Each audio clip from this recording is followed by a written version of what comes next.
may lulutuin na naman tayong masustansyang gulay. Hanggang gulay lang tayo.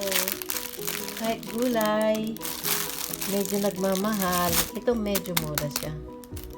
Ito, $1.99.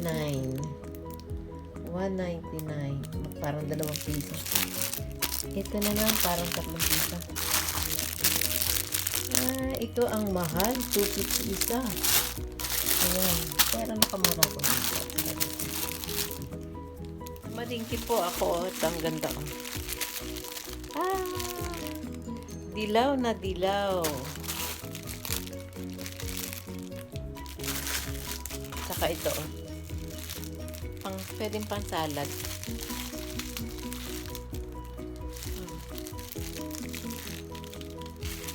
Kaya nating salad yan.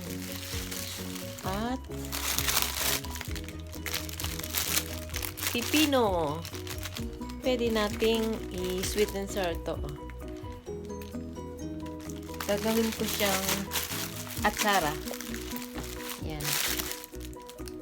Makukulay. Meron ako pakita sa inyo. Nakakatuwang squash. Dadadang.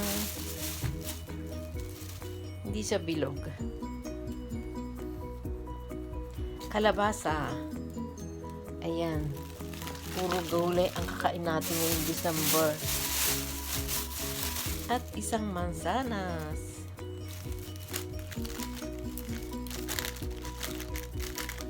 Gagawin kong pickles, gagataan kalabasa, at gagawin kong potato salad.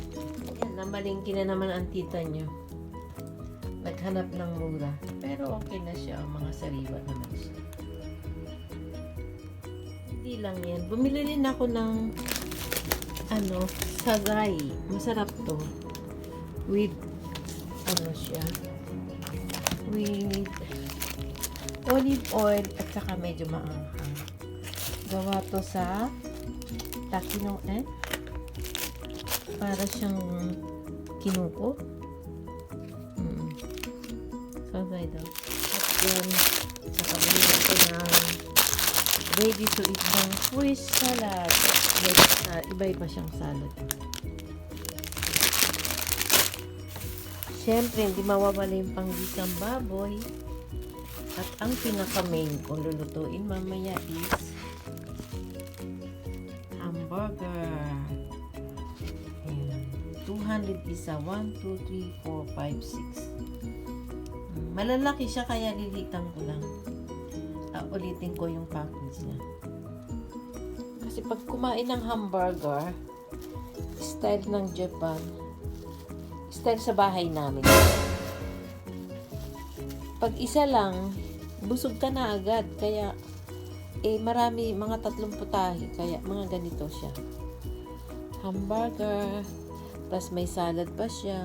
Yan. Ano ka na yan? Ganyan gagawin ko.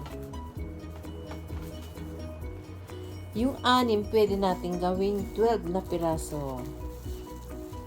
Kasi maglalagay pa tayo mga additional na menu.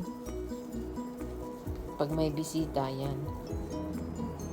Masarap kasi ito nabilhan ko rito, kaya bumili na ako ng ganito.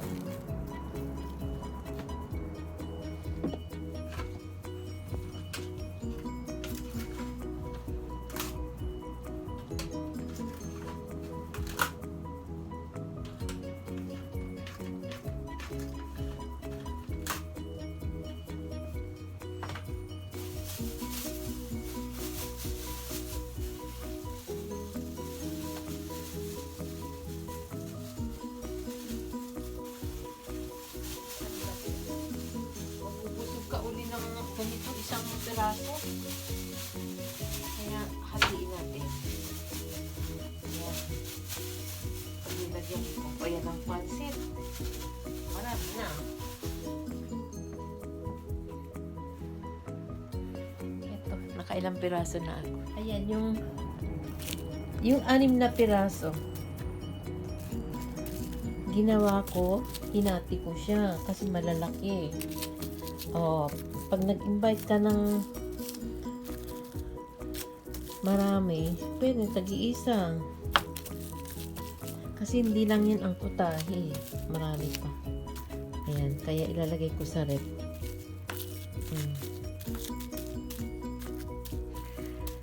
Darating yung mga aking alipores yan. Meron na akong hamburger. Diba? Hindi na ako mag-iisip ako ng lulutuin. Ayan, nakagawa ko ng 12 pieces ng hamburger. Hinati-hati ko lang.